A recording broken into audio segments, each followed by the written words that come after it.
Assalamualaikum warahmatullahi wabarakatuh. Bertemu lagi dengan Guru IPA Palsu kelas 9. Kali ini kita akan belajar bareng pembahasan soal PAS IPA semester 1 tahun 2019, yang mana akan kita bahas sambil agak santai.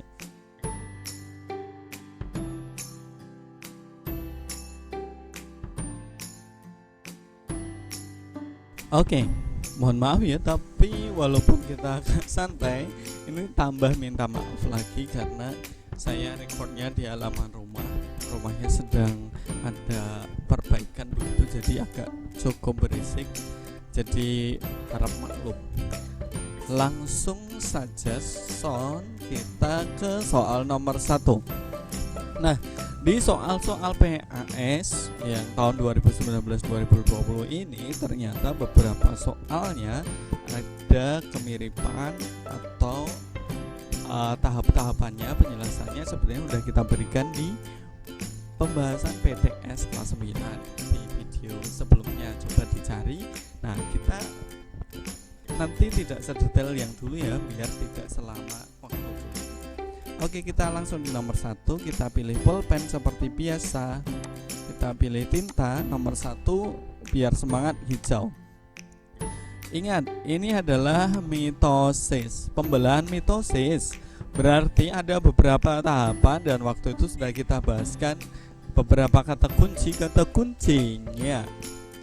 Ini ada 3 ciri: benang-benang spindle memendek, kemudian kromatid menuju kutub yang berlawanan, dan sitokinesis dimulai. Coba yang ingat kata kuncinya di mana? Betul sekali ya, walaupun ada yang belum jawab ya. Kromatid kalau sudah menuju kutub yang berlawanan berarti dia sudah sampai di tahapan anafase. Begitu, gampang ya. Nah, ini yang mitosis. Kita bersihkan, kemudian kita akan berganti ke halaman berikutnya. Oke, di nomor 2 seperti yang biasa kita pilih pulpennya. Kita masih pakai yang hijau aja. Di sini jelas bahwa ini meiosis ya. Ini kelihatan, ini sepertinya di meiosis tahap 1. Nah, ini kalau kita lihat, ini kan kromosom homolog ya. Kromosom homolog dia sudah ke arah kutub ya, pembelahan ya. Oke, jadi jawabannya udah langsung jelas. Ini jawabannya adalah D. Dibaca ya. Kita langsung di soal berikutnya. Kita di nomor 3. Nah, kita sampai ini kemarin juga ada di PTS ya, bagian kelamin laki-laki. Ini sudah hafal biasanya kalau anak-anak kelas 9 bagian-bagiannya, mulai dari epididymis, testis, vas deferens, fascia seminalis. Ini sudah kelihatan dan sudah hafal dan tahu bahwa X ini tidak lain tidak bukan adalah di vas deferens, alias yang nyetor sperma dari testis gitu. Jadi jawabannya C, vas deferens. Kita hapus, kita bersihkan, kita pindah halaman ya. Kita persiapan pindah halaman. Kenapa nggak mau? Oke, malah lewat ya. Tadi nomor 4, nggak taunya ternyata langsung gabung ini. Yang nomor 4 di sini adalah apa ini? Proses-proses yang berlaku di program di organ reproduksi. Oke. Di nomor 4 berarti harusnya pertama itu terjadinya dari ovulasi ya. Ingat ya, ovulasi. Ovulasi itu di mana? di ovarium. Kemudian lanjut di langkah kedua atau tahapan kedua, namanya adalah fertilisasi. Fertilisasi itu di oviduk. Oke. Kemudian yang ketiga, berarti dari dua ini udah langsung ketahuan loh urutannya ya, dari ovulasi dulu satu, kemudian ke fertilisasi, yang terakhir tuh namanya di implantasi. Implantasi itu kayak nempel ya, implan. Berarti implantasi itu di rahim tuh. Sekarang langsung lanjut di nomor 5. Wah, ini malah pulpennya udah ganti nih, kita pakai biru lagi. Ini juga udah paham banget anak-anak kelas 9, ini adalah organ pada wanita, bagian yang berfungsi sebagai saluran telur. Nah, saluran telur, kalau ini yang jelas sudah hafal nih, namanya oviduk ya toh. Kemudian yang ini namanya ovarium toh, namanya ovarium. Yang ketiga namanya dinding rahim. Nah, kita dulu menempel nih dinding rahim. Yang keempat ini adalah ilustrasi dari vagina. Pertanyaannya, yang berfungsi sebagai saluran telur yang mana? Berarti yang D ini. Jadi dari sini disalurkan ke sini gitu. Kita lanjut di nomor 6 ya. Kita lanjut. Aduh, sekarang nggak lancar lagi nih. Oke, kita lihat. Siap. Nomor 6, Candidiasis vaginalis. Ini penyakit ya, atau penyakit betul. Candidiasis vaginalis ini mudah sekali kalau ingat, kalau penyakit lama, tapi ini beda ya. Cuma saya mengingatnya, kadas kurap kutu air itu kan ada jamur. Nah, ini beda dengan kadas ya. Cuma namanya adalah Candidiasis vaginalis. Berarti dia itu disebabkan oleh jamur. Udah gitu doang. Jadi beberapa pelajaran itu kayak cuma ingat-ingat aja persamaannya gitu. Kita lanjut di nomor 7. Mbak, kita lanjut di nomor 7 mana? Nomor 7, keluarlah nomor 7. Oh, langsung 7, 8, dan 9. Mantap nih, soalnya langsung 3 di satu slide. Kita mulai, kita bahas satu persatu dari nomor 7. Nomor 7 ini yang sudah dihafal oleh para remaja putri ya. Jadi nomor 7 itu sudah hafal. Nah, tanggal 9 April 2019 Erma mengalami menstruasi. Nah, selang masa menstruasi normal 28 hari, Erma akan mengalami masa subur dan menstruasi lagi secara berturut-turut pada kapan nih? Nah, prosesnya ini dari yang pertama ini mens. Kemudian nanti ada tahapan sampai 14 hari. Ini ovulasi. Di sini masa subur ya, masa subur. Kemudian habis itu akan di hari ke-28. Oke, jadi akan mengalami masa subur 9 tambah 14. Berarti 23 April itu subur. Yang suburnya 23 April, cuma ini udah langsung ketemu jawabannya B. Kita ke nomor 8, organ reproduksi laki-laki tersusun atas beberapa saluran reproduksi. Pasangan antara saluran reproduksi dan strukturnya pada tabel berikut yang benar. Nah, ini gambarnya tadi ada di soal yang tadi ya. Kalau ingat ada di soal nomor 3. Kita tinggal ini ngecek aja. Ini gampang kok, nomor 8 ya. Jadi epididymis itu adalah saluran yang keluar dari testis yang berlekok-lekok, gitu.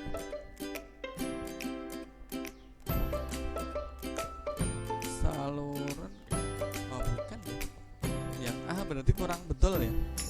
Yang B, fast difference. Fast difference itu saluran panjang lanjutannya epididymis. Harusnya yang dari testing berlekok-lekok itu epididymis ini harusnya. Kemudian fast difference itu adalah lanjutannya dari epididymis, ini balik bikin-bikinnya saluran ejakulasi itu namanya adalah uretra. Jadi dan uretra itu ada di dalam penis. Jadi ini jawabannya D. Jadi di dalam penis itu ada uretra. Itu udah ya. Kita langsung nomor 9. Suatu jenis hewan berkembang biak dengan cara memotong bagian tubuhnya. Jadi intinya petil cilik itu akan tumbuh lagi sebagai individu yang baru. Kali ini udah yang jelas namanya adalah fragmentasi. Artinya setiap potongan bagian tubuhnya akan menjadi makhluk hidup yang mudah ya, planaria dan juga cacing pita. Kenapa hidra bukan? Siapa yang ingat? Hidra itu tunas ya. Kemudian lebah itu aseksual ya. Jadi lebah ini parthenogenesis. Nah, kalau kalian nonton di TV nanti sebenarnya pemahaman ada yang parthenogenesis sejati, parthenogenesis semu itu ada macam-macam. Kalau nggak tahu bisa ini nyimak filmnya Panji videonya Panji Petualang itu loh, Panji yang ada garaganya itu biasanya pemahaman kita lebih kaya di sana. Oke ya, cukup ya 789. Kita lanjut di sini. Aduh, kecepatan. Kita di nomor 10 dulu deh. Oke, di nomor 10. Oke, ini sudah masuk di bagian tumbuh-tumbuhan. Kita coba pakai pulpen yang pink deh. Tumbuhan X berkembang biak dengan vegetatif alami, menggunakan bagian batang yang menjalar. Bagian batang yang menjalar ini berarti ini mudah ya, di dalam tanah dan tubuh mendatar, berarti dia adalah rizom. Maksudnya adalah rizom. Kemudian yang tumbuhan Y berkembang biak secara vegetatif alami, bagian batang tapi mendatar di atas permukaan tanah, berarti dia itu adalah gerage. Jadi pilih yang rizom sama gerage. Berarti jawabannya langsung ketemu ya. Jawabannya adalah pegagan dan jahe. Jahe kan rizom ya. Kemudian pegagan itu dengan gerage. Langsung di nomor 11. Wah, ini sudah sangat terkenal kalau nyamuk ya. Dia menjadi vektor penyakit demam berdarah. Ya, ingat ya. Kapan? Ya saat dia sudah jadi nyamuk. Ini belum menggigit, ini belum gigit. Oke ya, 10-11 gampang. Kita lanjut. Aduh, kita lanjut di nomor berikutnya. Nomor 12. Wow, JNZ, Jonet dan Julie mendapat tugas melakukan pengamatan metamorfosis. Kalau pengamatan metamorfosis mungkin masih agak gampang ya. Jonet mengamati metamorfosis kupu-kupu, sedangkan Julie metamorfosis katak. Wah, kalau ini udah sejak SD sudah dibahas ya.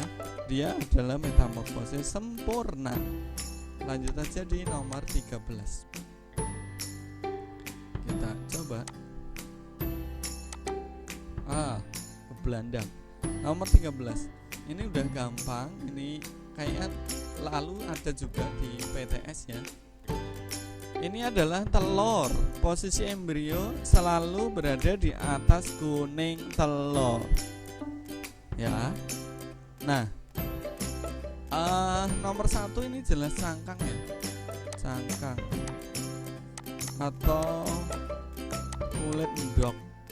Kemudian di nomor 2 itu yang kita suka makan namanya albumin. Albumin itu nama lain dari putih telur. Nah, kalau yang ini namanya adalah kuning atau kuningan, kuning telur. Kuning telur ini bahasanya namanya yok. Nah, kalau nomor 4 udah dibahas yang lalu, ini namanya adalah kalaza. Beda ya. Kalau di telur kalaza, kalau di manusia ada plasenta. Itu dua nama yang berbeda. Jadi kalaza ini berfungsi untuk mempertahankan posisi embrio. Jadi jawabannya adalah D.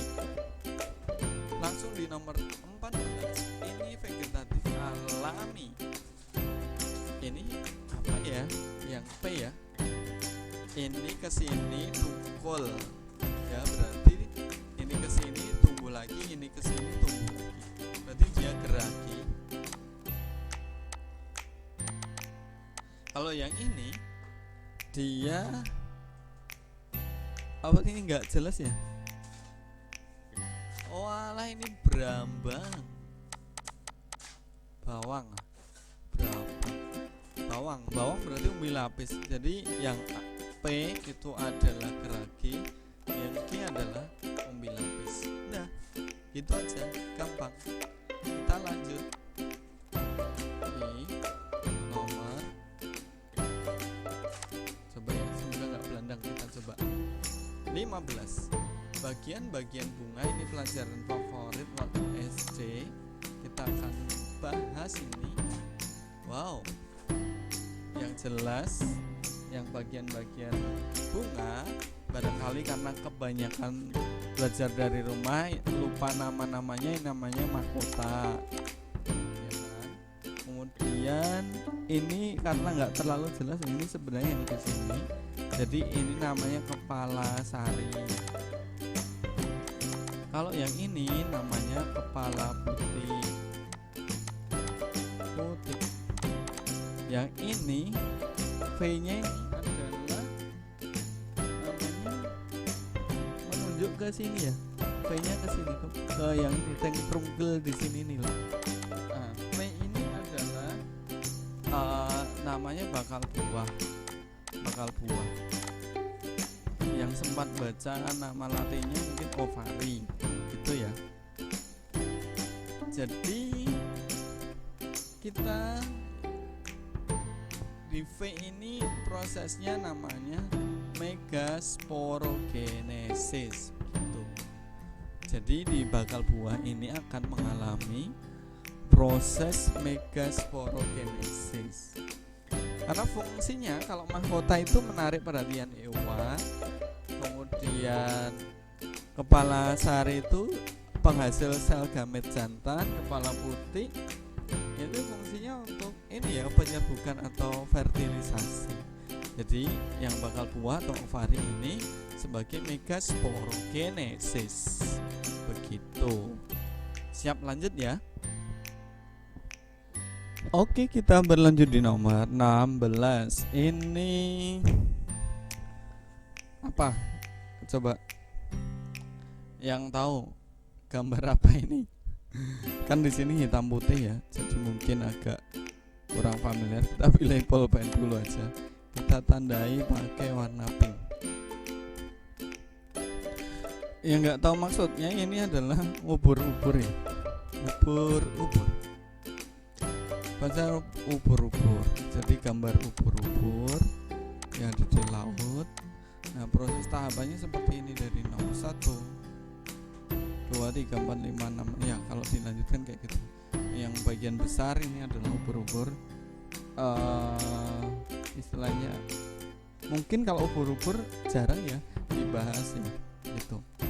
Intinya ubur-ubur itu awalnya dari ini ya, planula, kemudian dari situ nih, ini sama ini kan cara mungkin awalnya adalah zigot, habis zigot itu di planula namanya, mungkin ini maksudnya planula. Kemudian yang ini sudah ada ini ya, cingit-cingitnya 3, ini namanya skifistoma.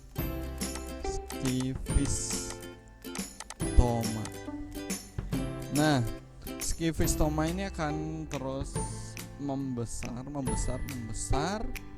Ini mekrok ya ini ya. Terus di sini namanya adalah strabila atau strobila. Strobila mungkin. Oh iya betul, ternyata strobila. Nah, kemudian muncullah yang di sini namanya evira. Evira itu namanya ubur-ubur muda ya, ubur-ubur muda. Setelah itu ya jadilah namanya medusa.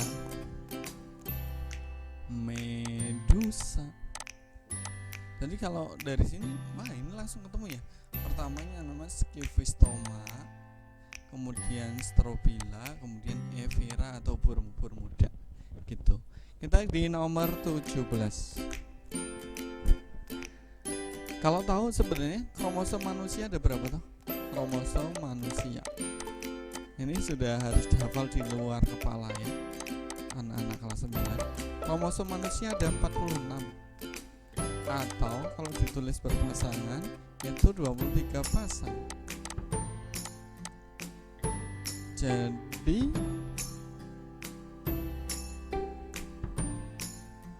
nah, ini yang secara keseluruhan loh, maksudnya secara keseluruhan. Keseluruhan ada 46.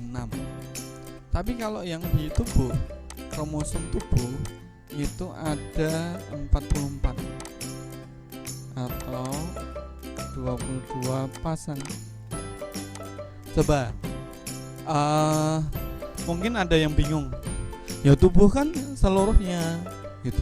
Bukan, maksudnya kayak gini. Nah, kalau secara keseluruhan itu terdiri atas yang ini ya, kromosom tubuh sama ditambah namanya adalah kromosom seks. Jadi gini bedanya maksudnya. Jadi memang ada kromosom tubuh dan kromosom seks, sehingga disebutlah yang secara keseluruhan ada 46 buah kayak gitu. Kita lanjut ya. Lanjut di berikutnya.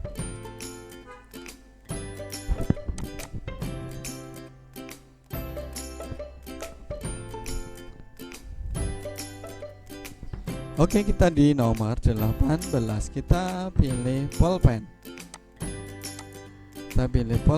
Kita pilih warna oranye. Cara untuk menentukan apakah dua orang bersaudara. Nah, ini caranya gampang banget.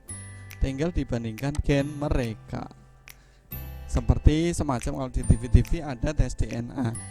Sekarang di nomor 19. Anak baik kembar atau tidak, dia itu ya otomatis merupakan gabungan gen dari ayah atau ibu, ayah plus ibu maksudnya. Jadi tanda laki-laki dan perempuan mewarisi sifat hanya dari ibu, tentunya salah ya, salah. Hanya dari ayah salah. Bayi laki benar-benar mewarisi, nah ini yang betul ini. Jadi entah itu kembar atau tidak, pasti mereka itu mewarisi sifat dari ayah maupun ibunya gitu. Kita lanjut di nomor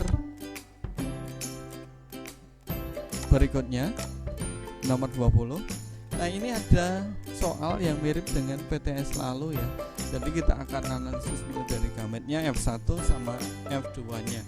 Ini ada yang mirip rasanya.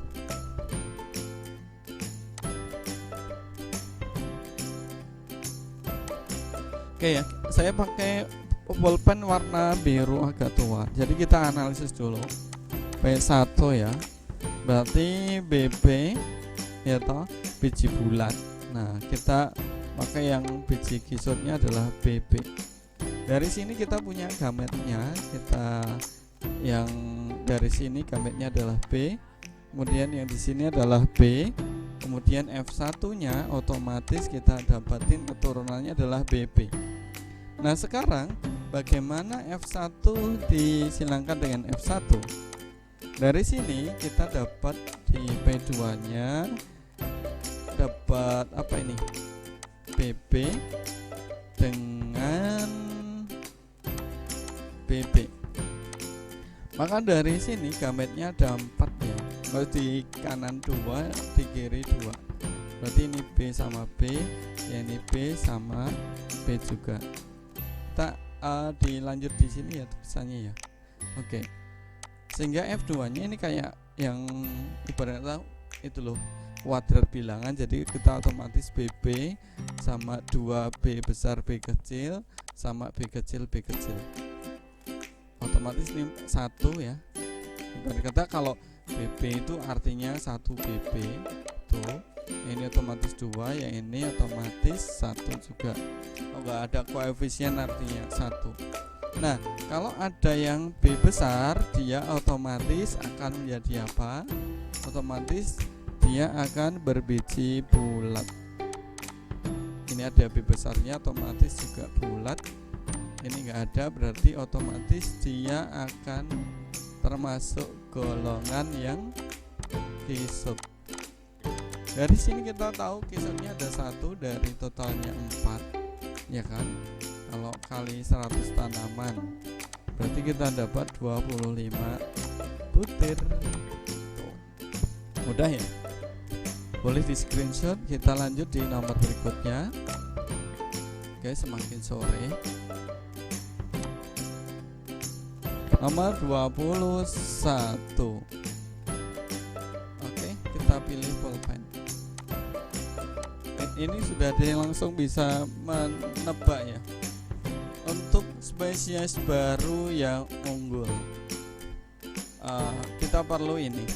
Prosesnya namanya adalah hibridasi, alias ini sifat unggul.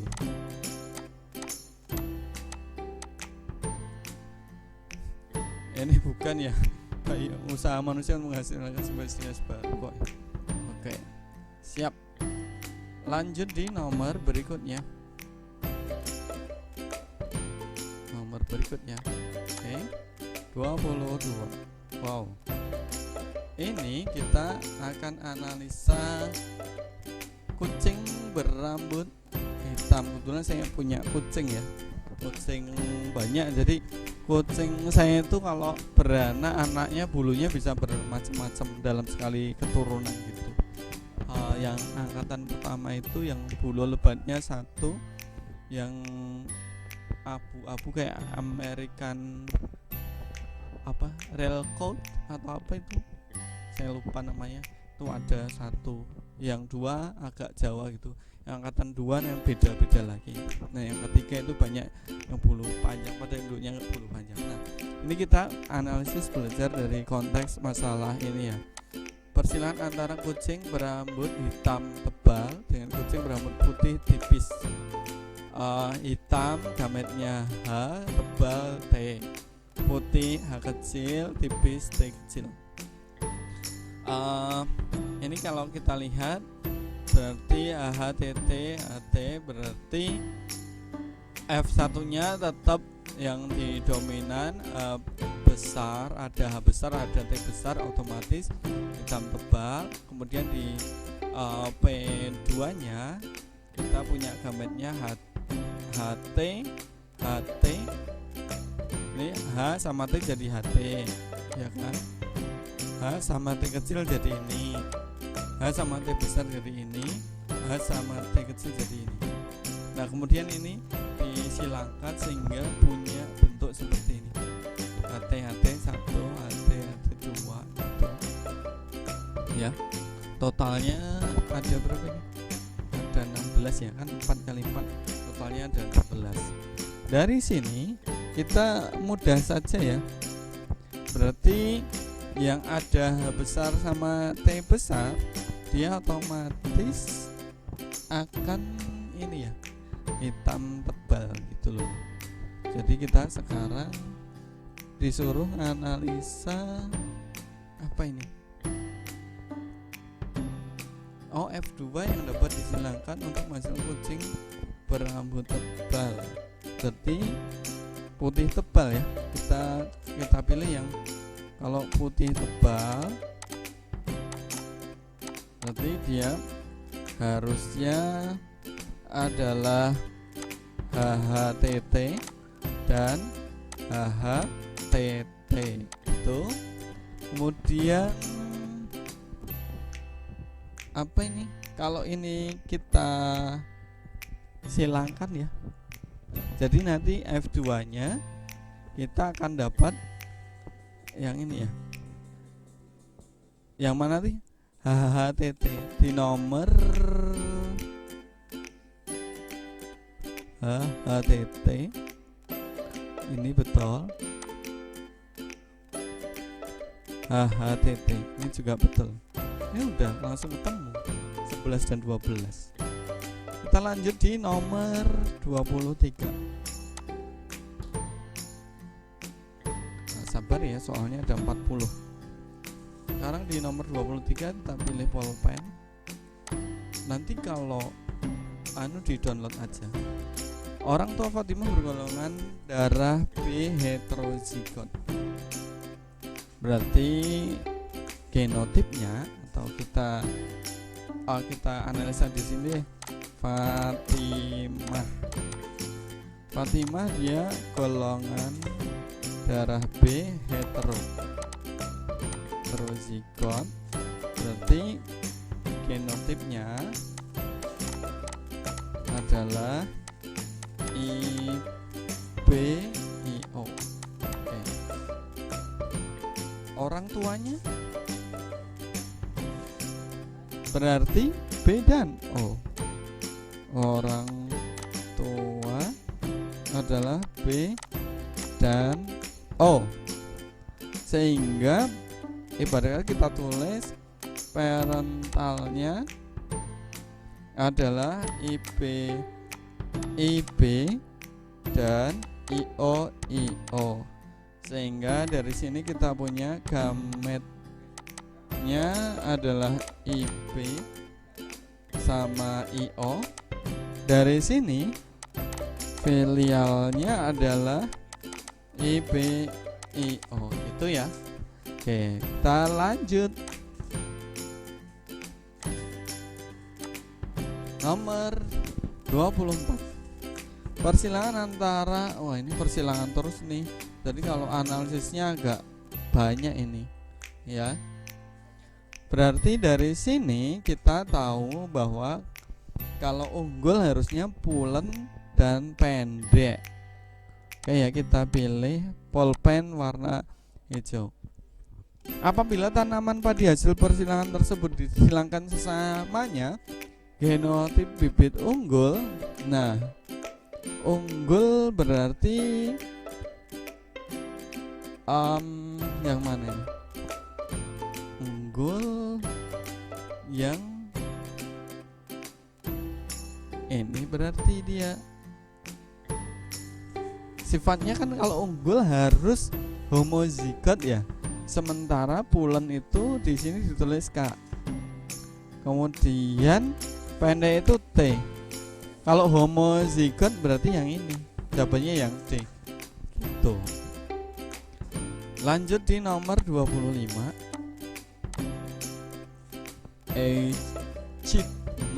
Echidna, bacanya echidna bukan?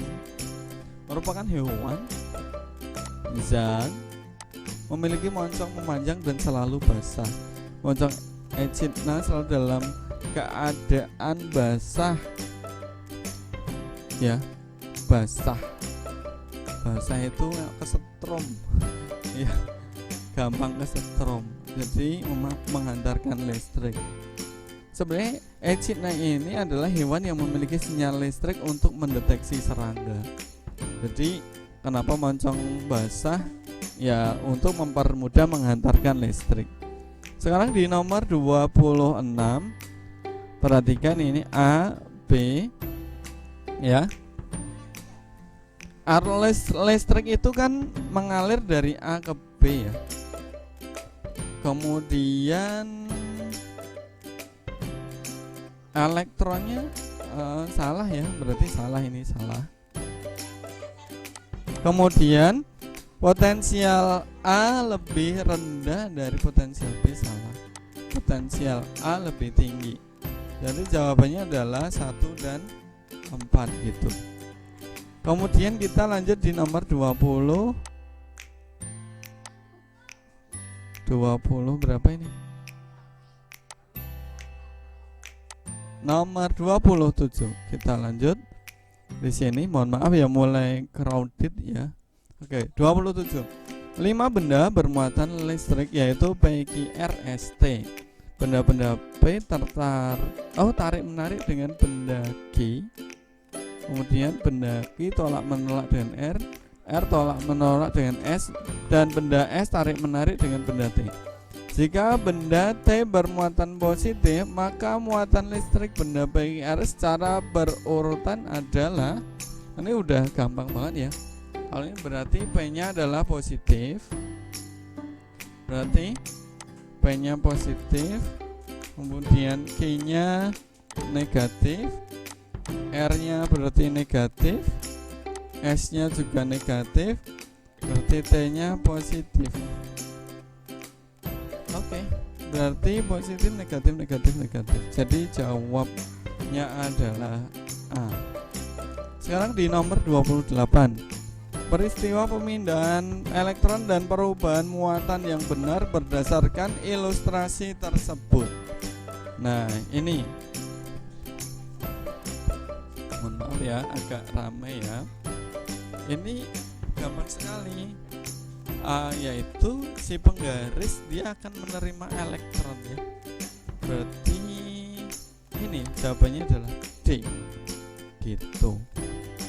Langsung kita lanjut di nomor berikutnya. Coba nomor berikutnya, bentar. Mana ya, kok nggak geser ya? Bentar. Batang ebonit. Nah, batang ebonit. Batang ebonit yang sudah digosok dengan kain wol dan kaca yang digosok dengan kain sutra digunakan untuk membuat elektroskop bermuatan listrik. Gambar di bawah ini mana yang merupakan peristiwa induksi? Ini udah, berarti betul ya. Itu kan ebonit itu bermuatan negatif. Orangnya betul ya, kayak gini ya. Ini yang betul. Kita lanjut di nomor berikutnya, ke nomor 30.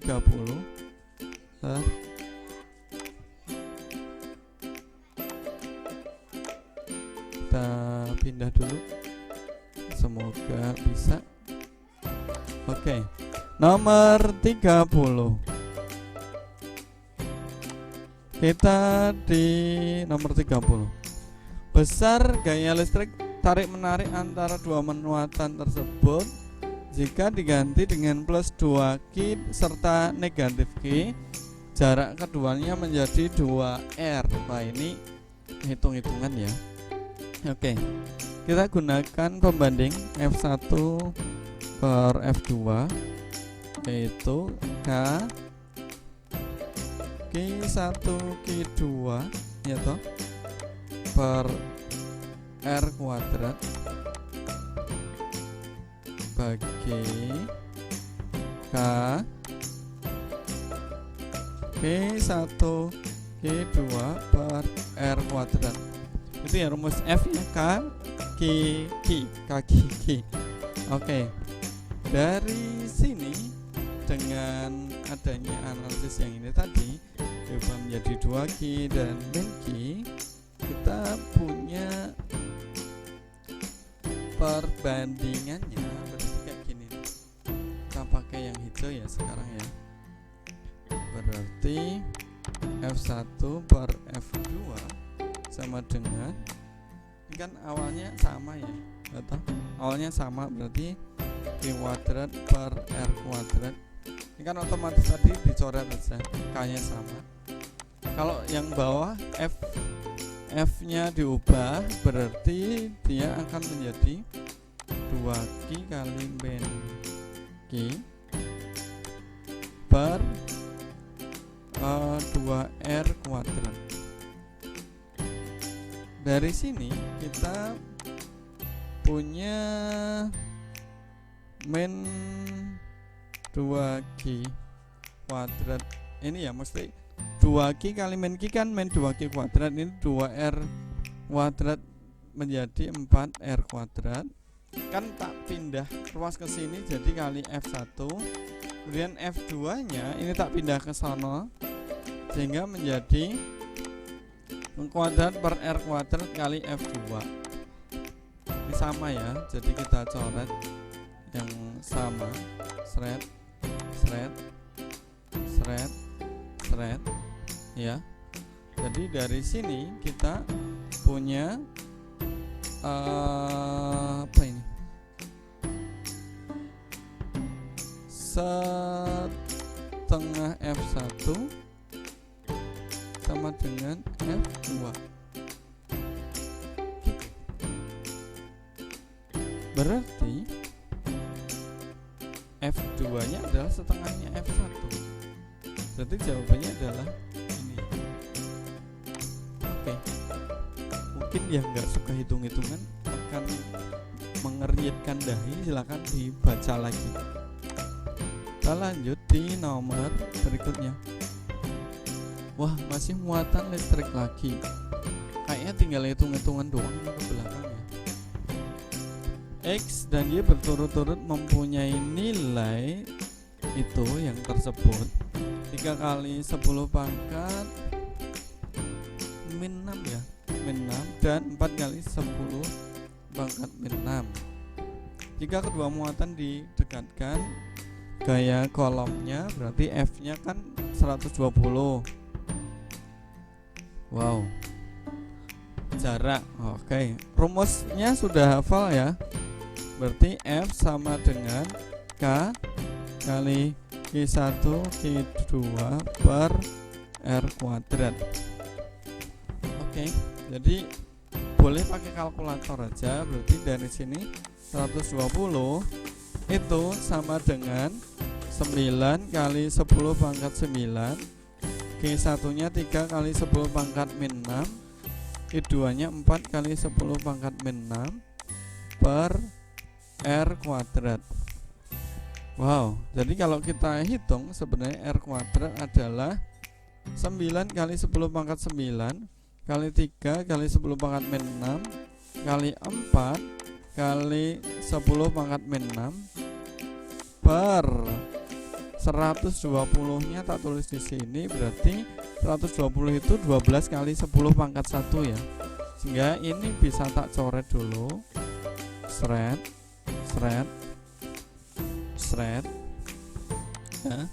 Sehingga dari sini ini kan punya 9. Ini min 6 sama min 6 min 12. Berarti ini 10 pangkatnya 9 min 12 terus bagi berarti min 1. Wow, berarti 9 kali 10 pangkat min 4. Berarti R nya adalah akarnya 9 tuh 3, akarnya 10 pangkat min 4 tuh 10 pangkat min 2 atau 0,03 meter. 0,03 3 meter ya nggak sih? Salah nggak ya saya? Coba ulangi ya. 9 kali ini, iya memang 3 cm harusnya. Mungkin ini salah ya di sini ya. Coba kalau kalian nemu jawabannya boleh komen di bawah. Kita lanjut di nomor berikutnya. Mana ini tadi?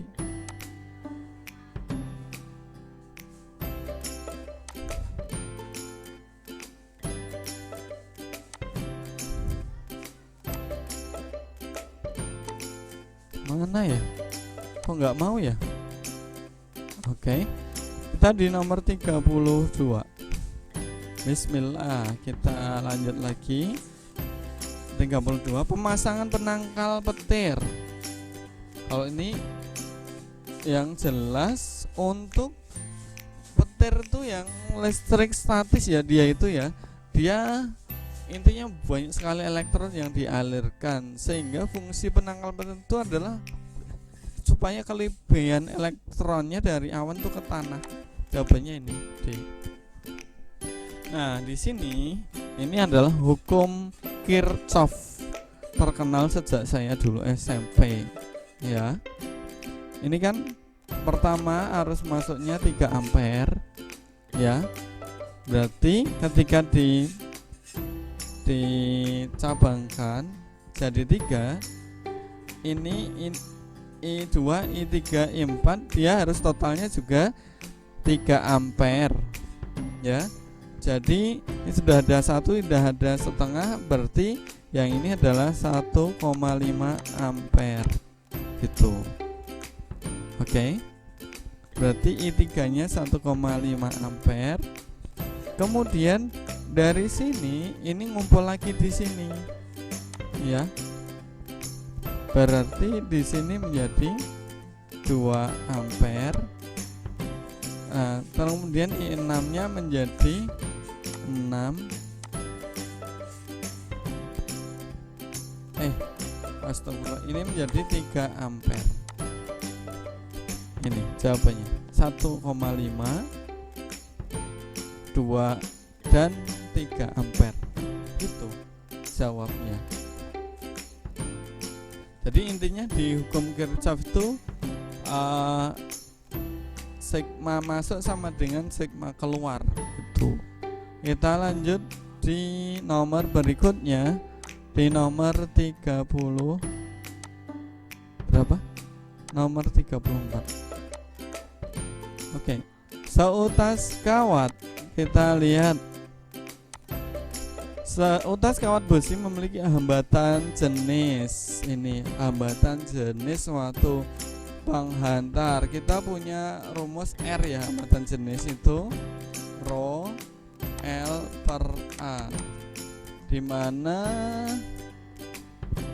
L ini panjang ya, panjang.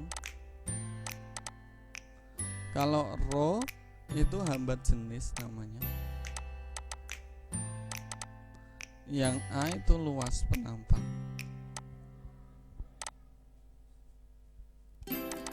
Nah, yang ini panjang satuannya meter, luas penampang ini meter persegi. Kemudian Rho itu ohm meter gitu. Berarti dari sini kita punya hitung-hitungan kayak gini. Hambat jenisnya kan udah diketahui. Berapa ini?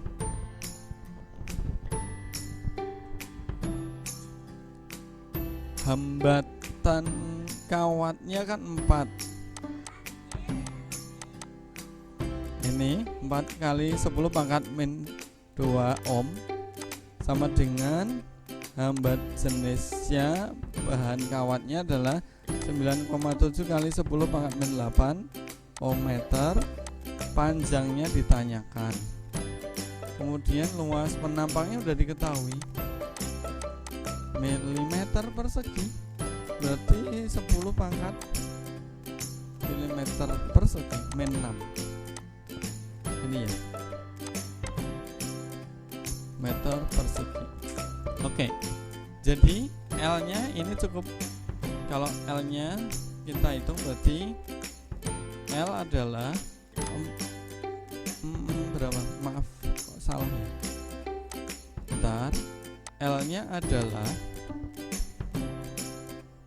4 kali 10 pangkat min 2 kali 4,85 kali 10 pangkat min 6 bagi 9,7 kali 10 pangkat min 8.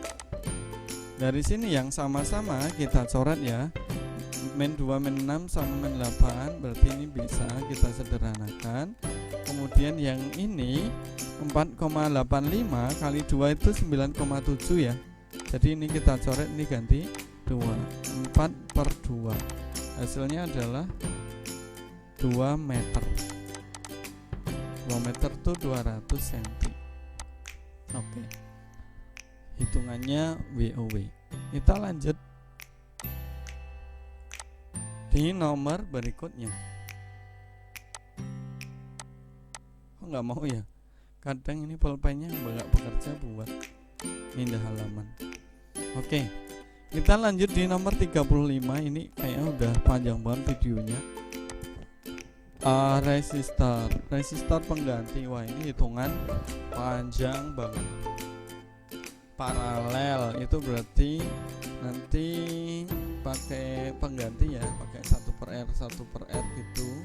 Kemudian R3 R5 seri, kemudian R6 R7 paralel ya kan, pakai seper.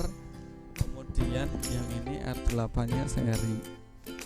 Nah, semuanya adalah 8, berarti ini 8. Aduh, kita pilih pulpen dulu. Ini 8 ya. Ya, ini juga 8, ini 8, ini 8. Yang ini kita hitung dulu. 1/R adalah 1/8 tambah 1/8 sama dengan 1/4. Maka R nya adalah 4. Berarti ini akan menjadi ini 4, ini 4 juga. 8, 4, 8, 8, 8, 4. Kalau dijumlahkan adalah 40. Itu. Kita lanjut di nomor berikutnya. Nomor, aduh, kayak nasib-nasiban ya, menggeser halamannya ini. Ini cukup unik ya. Kita kan pakai kursor. Nah, ini malah jadi titik-titik di sini. Kita coba pakai enter. Oke. Di nomor 36 kita sampai di sebuah lampu pijar bertuliskan 20 watt 220 volt ya. Kita tahu ya, watt itu daya, simbolnya adalah P. Ini volt itu V ya kan. Jadi kita kalau kita baca kan P kan VI ini rumusnya. Dari sini 20 watt itu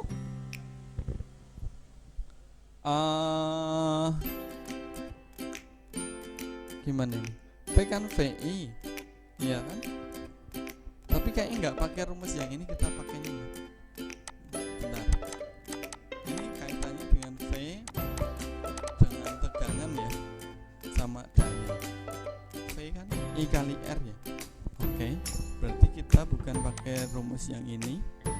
Kita akan pakai dua rumus, berarti P sama dengan VI. Kemudian kita punya rumus lain, yaitu P sama dengan V kuadrat per R. Jadi dari sini, dari 20 watt 220 volt itu kita punya 20 sama dengan 220 kuadrat per R. Dari sini kita tahu R nya adalah 220 kuadrat per 20.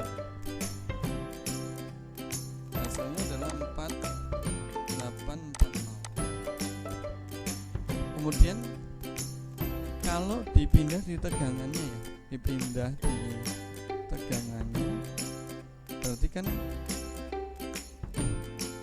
Iya, ini R nya 4840 masih bagi 2 ya. Iya ding, berarti R nya adalah 2420. Paham ya, nyari R nya ya pakai rumus ini. P sama dengan P kuadrat per R. Nah, ini 220 kuadrat kan 48400. Kemudian bagi 20, berarti kan kalau saya coret nolnya, ini tak tulis saja deh di sini. 48400 per 20 ya. Kita coret sehingga ini R-nya adalah 2420 ohm. Nah, bagaimana apa yang terjadi ketika dayanya itu diganti? Berarti P-nya diganti dengan P2 yaitu 110 volt. Kemudian R-nya kan tadi udah tahu ya. R hambatannya yaitu 2420.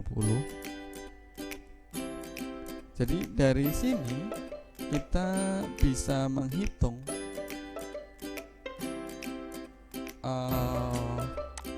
pertanyaannya berapa daya lampu. Kita hitung. Maksudnya ini ada kesalahan, maaf. Astagfirullah.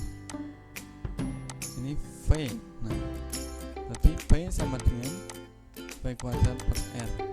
110 kuadrat per 2420. Hasilnya 12100 per 2420. 5. Hasilnya 5, Bang. Ini ya. Gitu. Astagfirullah. Maaf enggak konsen tadi. Kita lanjut di nomor berikutnya.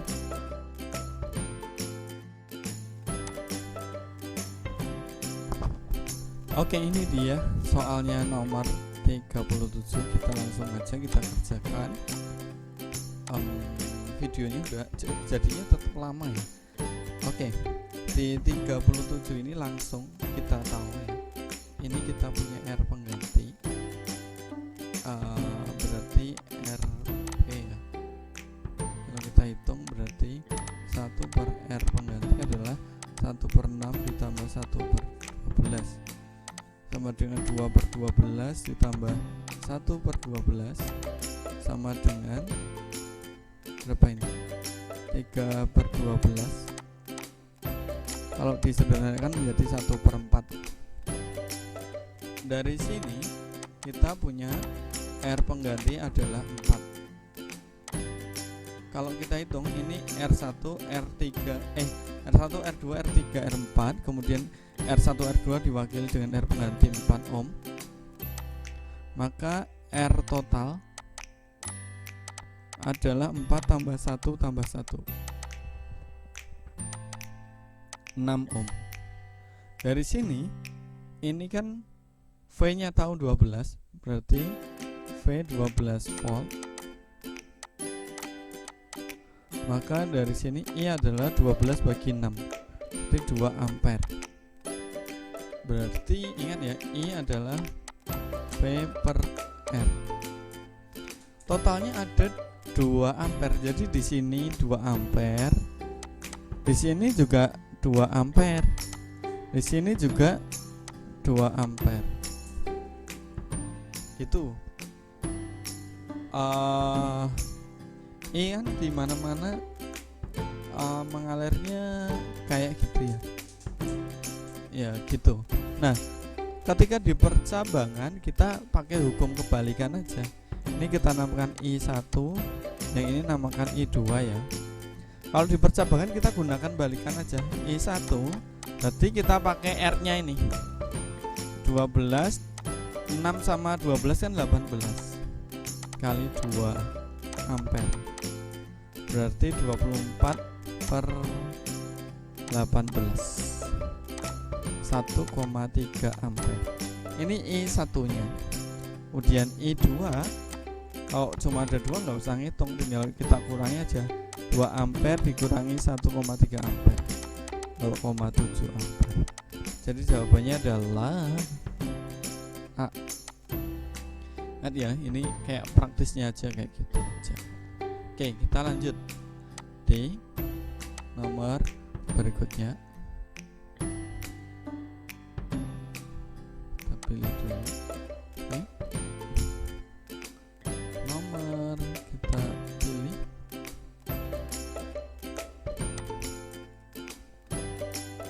38. Ini kayak menyamakan ini. Nomor 38 ini berarti R-nya ya. R adalah 5 ohm. Kemudian I-nya adalah 2000 mA, artinya 2 ampere. Kemudian 10 menit itu 10 kali 60 detik ya. Hasilnya adalah 600 detik. Ini energi listrik ya. Berarti ini kaitannya dengan W. W itu V kali I kali T. Padahal V itu sama dengan I kali R. Jadi irit deh rumusnya gitu. I-nya tadi 2, R-nya 5, I-nya 2, T-nya adalah 600.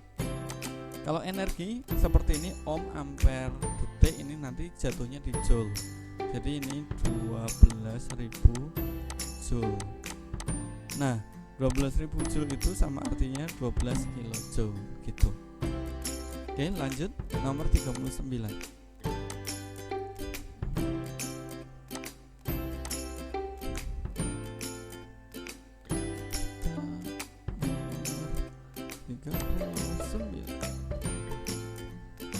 Ini 6 sama 12 ini mirip yang tadi ya.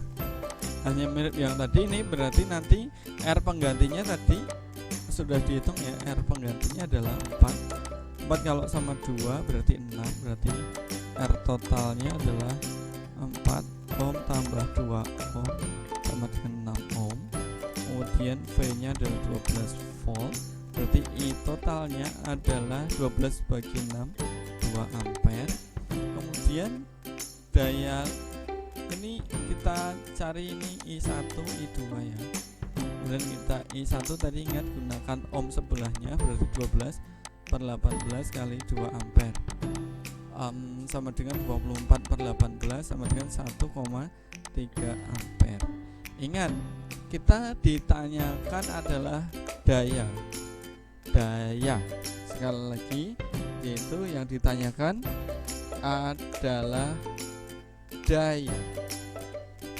Daya itu kita gunakan rumusnya adalah I kuadrat R.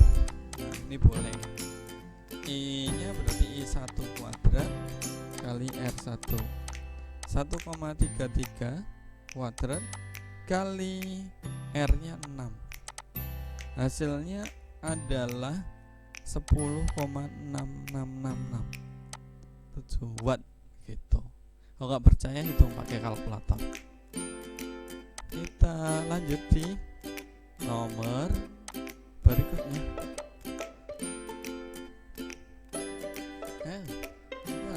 Masih ada 40. Wah, ini masalah yang di rumah ya. Oke deh. Yang di rumah kita hitung bayarnya ya, bayar listrik. Ini tarif tahun kapan ya? Oke lah, kita manut tarif yang ada di situ. Kalau hari-hari kita tinggal beli dan habisnya kapan gitu ya. Kalau ini mungkin dulu untuk perkiraan atau perhitungan perusahaan penting kayak gitu. Kebutuhannya akan habis berapa gitu. Karena ini kan masuk variabel apa ya? Istilahnya cost yang dihabiskan untuk produksi. Kita hitung dulu lampu. Lampunya ada 2, lampu 1 berarti 2 kali 40 watt kali 12. Ini yang 40 watt ya. Totalnya ada 960. Kemudian ada lampu 2 kali 25 kali 12 sama dengan 600. Yang setiap harinya kan dinyalakan 12 jam atau. Kemudian pompanya ada 1, berapa watt tuh? 300 kali 5 jam 1500. Kemudian setrikanya ada 350 watt. Kemudian dipakainya sehari 2 jam berarti 700. Kalau di total 3760 per hari ya, watt ya, watt. Berarti kalau 1 bulan ini tinggal kali 30, 3760 kali 30, pakai kalkulator aja, hasilnya 112.800 watt hour. Berarti ini artinya 112,8 kilowatt hour. Tinggal dikali bayarnya per kWh berapa? 600 rupiah ya. 112,8 kali 600, hasilnya adalah berapa ini? 680 rupiah. Kayaknya udah cukup panjang videonya. Terima kasih sudah menyimak dengan baik videonya. Assalamualaikum warahmatullahi wabarakatuh. Selamat belajar. Mohon maaf banyak salah-salah.